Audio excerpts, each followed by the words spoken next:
नमस्कार, मैं Vikas Kumar YouTube channel PK the study point पर आप सबका स्वागत करते हैं। कैसे आप लोग? आशा करते हैं कि आप सब ठीक हैं, स्वस्थ हैं, बहुत अच्छे से हैं। और इसी आशा के साथ आज हम लोग वनस्पति विज्ञान में दो छोटे छोटे टॉपिक हैं, श्वसन गुणांक जिसको इंग्लिश में कहा जाता है रिस्पिरेटरी क्वाइटिएंट, और दूसरा है फोटो रिस्पिरेशन जिसको हिंदी में कहा जाता है प्रकाश श्वसन। इन दोनों को एक ही वीडियो में पढ़ेंगे। ये टॉपिक इम्पॉर्टेंट है क्योंकि यहाँ से सिविल सर्विसेज हो या वनडे परीक्षा हो, दोनों में यहाँ से क्वेश्चन पूछा गया है। इस वीडियो को पढ़ने से पहले हम आप लोगों से अपील करते हैं कि जो लोग हमारे चैनल पर नए आए हैं वो हमारे चैनल को कृपया सब्सक्राइब कर लें और बेल आइकन को ज़रूर दबाएं। इससे ये होगा कि जो भी मैं वीडियो अपलोड करूँगा उसका नोटिफिकेशन आपके पास पहुँच जाएगा। आप हमारे वीडियो को पूरा देखें और अंत में कमेंट करके बताएं कि वीडियो आपको कैसे लगा। आइए आज हम लोग पढ़ते हैं श्वसन गुणांक यानी कि रिस्पिरेटरी क्वाइटिएंट। रिस्पिरेटरी क्वाइटिएंट को समझने से पहले ये समझ लें कि श्वसन क्रिया होती क्या है। सिंपल सी बात है, ज़्यादा विस्तार में बताएंगे नहीं। यहाँ पे थोड़ी सी बात आप समझिए कि चाहे जीव हो, मतलब जीव चाहे जो भी हो, वनस्पति हो अथवा जंतु हो, सब में श्वसन क्रिया होती है। श्वसन क्रिया में क्या करते हैं, वायुमंडल से ऑक्सीजन को अवशोषित करते हैं और फिर वायुमंडल में कार्बन डाइऑक्साइड को निष्कासित कर देते हैं। यही सामान्य प्रक्रिया है। ये अलग बात है कि ऑक्सीजन जाने के बाद शरीर के अंदर जो भोज्य पदार्थ होता है, चाहे वो कार्बोहाइड्रेट हो, वसा हो, उनका ऑक्सीकरण करता है। ऑक्सीकरण करने के बाद ऊर्जा मिलती है, साथ में कार्बन डाइऑक्साइड को निष्कासित करती है। तो यहाँ पर समझना यह है कि श्वसन गुणांक किसे कहा जाता है। तो श्वसन गुणांक में क्या होता है, जो कार्बन डाइऑक्साइड निष्कासित की जाती है उसका आयतन और वायुमंडल से जो ऑक्सीजन को लिया जाता है उसके आयतन के जो अनुपात होता है, इसी को श्वसन गुणांक कहा जाता है। इसका एक फार्मूला है, एक सूत्र है, आप इसको ध्यान से यहाँ देख सकते हैं। हम बोर्ड पे लिख रहे हैं, समझ सकते हैं। ये अगर हम लिख देंगे तो हमें लगता है कि आपका पूरा कॉन्सेप्ट ही क्लियर हो जाएगा। चलिए, ये क्या है, रिस्पिरेटरी क्वाइटिएंट यानी कि श्वसन गुणांक किसे कहा जाता है, निष्कासित कार्बन डाइऑक्साइड का आयतन। ठीक है, निष्कासित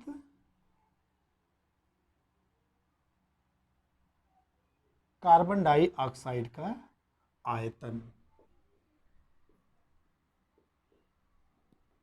बटे अवशोषित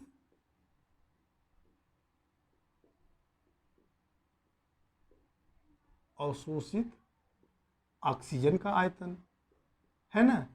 इसी को क्या कहते हैं, इसी को श्वसन गुणांक कहते हैं। मतलब कितना मात्रा में कार्बन डाइऑक्साइड को निष्कासित कर रहा है और कितनी मात्रा जो है, कितना आयतन अवशोषित का ऑक्सीजन का को अवशोषित कर रहा है, इसी के अनुपात को क्या कहेंगे, श्वसन गुणांक कहते हैं। श्वसन गुणांक में क्या होता है, जो श्वसन क्रिया में जो विघटित होने वाले पदार्थों की रासायनिक प्रकृति पर निर्भर करता है। इससे ये पता लगाया जा सकता है कि पौधे किस प्रकार के कार्बनिक पदार्थ का रासायनिक अपघटन कर रहे हैं, यानी कि उनका ऑक्सीडेशन हो रहा है, उनका ऑक्सीकरण हो रहा है। बात समझ में आ रही बात ना। तो जैसे मान लीजिए कार्बोहाइड्रेट का ऑक्सीकरण होता है तो उसका जो QR होता है, उसका जो श्वसन गुणांक होता है वो सदैव 1 होता है कार्बोहाइड्रेट का। मतलब आप समझ रहे हैं ना, कब आएगा, जब निष्कासित कार्बन डाइऑक्साइड की का आयतन और अवशोषित ऑक्सीजन के आयतन का अनुपात, मतलब जब आप डिवाइड करेंगे तो 1 के बराबर होगा। इसका मतलब जितनी मात्रा में ऑक्सीजन मतलब ऑक्सीजन को ले रहे हैं उतने मात्रा में कार्बन डाइऑक्साइड को छोड़ रहे हैं। ऐसी स्थिति में आप अनुमान लगा ही सकते हैं कि कार्बोहाइड्रेट का ही ऑक्सीकरण हो रहा है। तो याद रखिएगा कि कार्बोहाइड्रेट का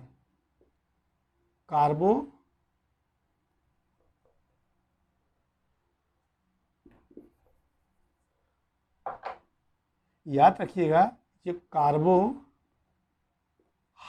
का श्वसन गुणांक कितना होता है, 1 होता है। श्वसन गुणांक सदैव कार्बोहाइड्रेट का 1 ही होता है।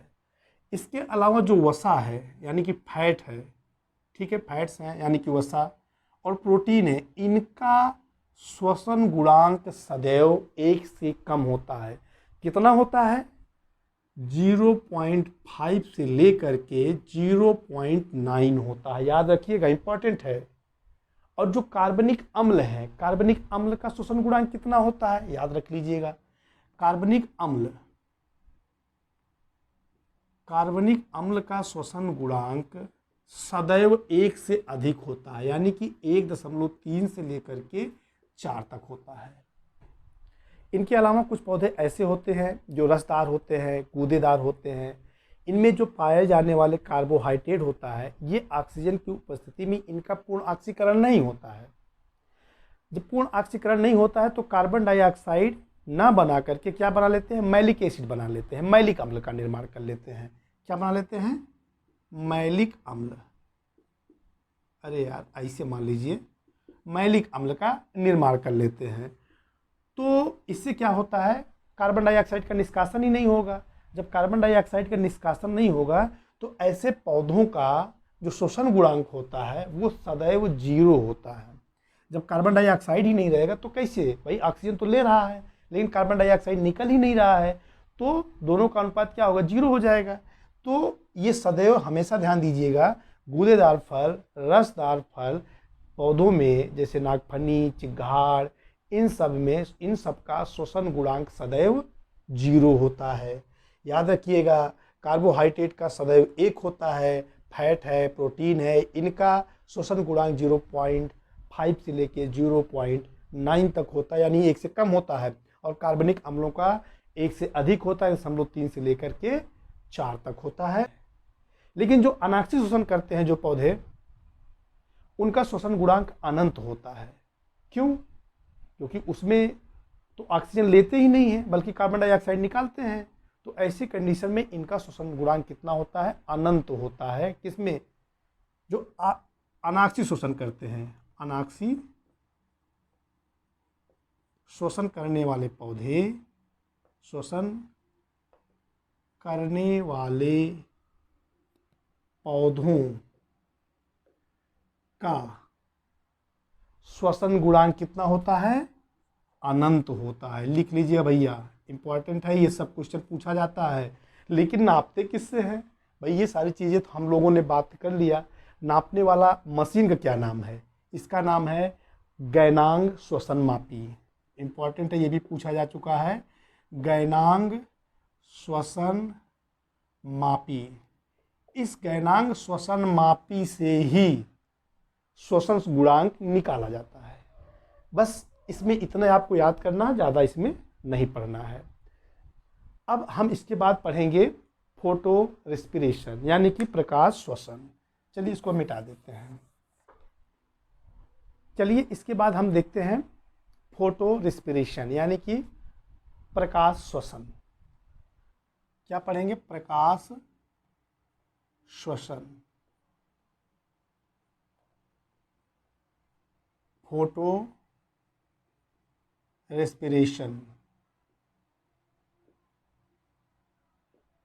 अब इसको पढ़ने से पहले आप जानिए, जो प्रकाश रेस्पिरेशन है, ये प्रकाश श्वसन जो अधिकतर हरे पौधे होते हैं और जो C3 टाइप के पौधे होते हैं, इसी C3 टाइप के पौधों में प्रकाश श्वसन क्रिया होती है।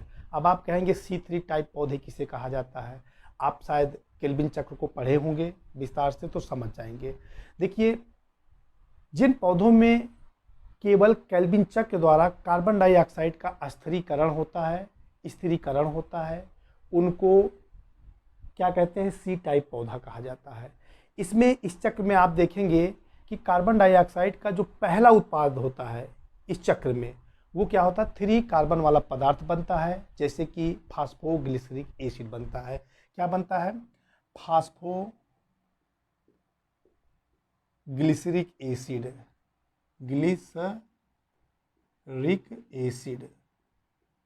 ठीक है, इसका निर्माण होता है, फास्फोग्लिसरिक एसिड का निर्माण होता है। तो इनको C टाइप पौधा कहा जाता है। तो ये C3 टाइप पौधा कहा जाता है। तो इसी में प्रकाश श्वसन क्रिया होता है। इसमें जो कोशिका के अंदर जो कोशिकांग होते हैं, मुख्य रूप से कौन कौन से कोशिकांग भाग लेते हैं उनका नाम आप जान लीजिए। इसमें पहले चीज तो क्लोरोप्लास्ट होता है, इसके अलावा इसमें होता है माइटोकांड्रिया, माइटोकांड्रिया। इनके अलावा होता है पर ऑक्सीसोम्स होते हैं। ठीक है, ये 3 कोशिकांग प्रकाश श्वसन यानी कि फोटो रिस्पिरेशन में भाग लेते हैं। पौधे कौन से होते हैं? C3 टाइप पौधे होते हैं, यानी कि हरे पौधे होते हैं। इसमें क्या होता है, जब तेज धूप होती है और तेज प्रकाश होता है, मतलब टेम्परेचर ज़्यादा होता है और प्रकाश भी तेज होता है, इस कंडीशन में जो पौधे की पत्तियां होती हैं, जब पौधे की पत्तियों में ऑक्सीजन की सांद्रता कार्बन डाइऑक्साइड से ज़्यादा होती है, या हम कह सकें जब पौधों की पत्तियों में कार्बन डाइऑक्साइड की सांद्रता ऑक्सीजन से कम हो, तब क्या होता है? प्रकाश श्वसन होता है। ध्यान दीजिएगा, प्रकाश श्वसन दिन के समय होता है, तेज धूप में होता है, मतलब तेज प्रकाश में होता है, उच्च तापमान में होता है। लेकिन श्वसन क्रिया दिन में भी होता है, रात में भी होता है, धूप में भी होता है, अंधेरे में भी होता है। ये प्रकाश श्वसन पढ़ा रहे हैं, समझिएगा। तो उस समय क्या होता है, पत्तियों में जब ऑक्सीजन की मात्रा ज़्यादा हो जाती है तो प्रकाश श्वसन प्रारंभ होने लगता है, यानी कि शुरू हो जाता है। तो ऑक्सीजन धीरे धीरे प्रकाश श्वसन में लिया जाएगा और उसके कारण क्या होगा, जब श्वसन होगा तो कार्बन डाइऑक्साइड बनता जाएगा, ऑक्सीजन कम होता जाएगा। जब ऑक्सीजन, ये ऑक्सीजन है, ये कार्बन डाइऑक्साइड है। अब पत्ती के अंदर ऑक्सीजन ज़्यादा है, कार्बन डाइऑक्साइड कम है। जब ये प्रकाश श्वसन क्रिया प्रारंभ होती है तो इसमें क्या होगा, ऑक्सीजन लेता रहेगा, कार्बन डाइऑक्साइड बनेगा, ऑक्सीजन लेता रहेगा, कार्बन डाइऑक्साइड बनेगा। इससे क्या होगा, कार्बन डाइऑक्साइड का लेवल ऊपर हो जाएगा। कहने का मतलब पत्ती में कार्बन डाइऑक्साइड की मात्रा बढ़ जाएगी, उसकी सांद्रता बढ़ जाएगी और ऑक्सीजन की सांद्रता कम हो जाएगी। तब शुरू हो जाता है प्रकाश संश्लेषण क्रिया। ठीक है, प्रकाश श्वसन बंद हो जाएगा, प्रकाश संश्लेषण क्रिया प्रारंभ हो जाएगा। तो ये कब तक होगा, जब तक प्रकाश संश्लेषण क्रिया सुचारू रूप से न चलने लगे। इस जो प्रकाश श्वसन होता है, इसमें भी कार्बोहाइड्रेट का क्या होता है, ऑक्सीकरण होता है। देखिएगा, आप जानते हैं जो सामान्य श्वसन क्रिया होता है उसमें कार्बोहाइड्रेट का ऑक्सीकरण होता है ना, समझना है। ये क्या है आपका, ये C6H12O6 है। ऑक्सीजन की उपस्थिति में ऑक्सीशोषण हो रहा है और इसका क्या होगा, श्वसन में क्या होगा, ऑक्सीजन ही तो रहता है।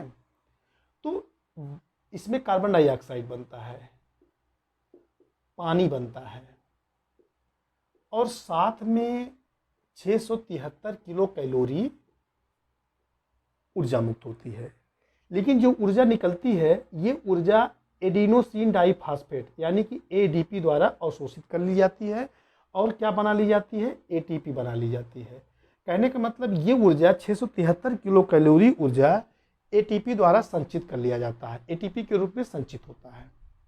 लेकिन जो प्रकाश श्वसन होता है उसमें भी कार्बोहाइड्रेट का या भोज्य पदार्थों का ऑक्सीकरण होता है, इसका विखंडन होता है, ये टूटता है। टूटने के बाद जो ऊर्जा निकलती है वो ऊर्जा ATP के रूप में संचित नहीं होती, बल्कि वायुमंडल में ऊष्मा के रूप में बाहर निकल जाती है। यानी कि इसमें ऊष्मा का नुकसान होता है। बात समझिएगा, इसमें ऊष्मा का नुकसान होता है। इस क्रिया में भोजन का तो विघटन होता है, लेकिन इसमें ATP के रूप में ये ऊष्मा संचित नहीं होती है। किसमें, प्रकाश श्वसन में। ये सामान्य श्वसन की मैं बात किया हूँ। इसके अलावा आप जब पढ़ेंगे ग्लाइकोलाइसिस क्रिया जब पढ़ेंगे तो उसमें आपको पता चलेगा कि इसके अलावा 2 हाइड्रोजन के परमाणु भी निकलते हैं, स्वतंत्र अणु निकलते हैं और वो NADP द्वारा उनका अपचयन हो जाता है। इसमें NADP द्वारा इसका अपचयन भी नहीं होता है,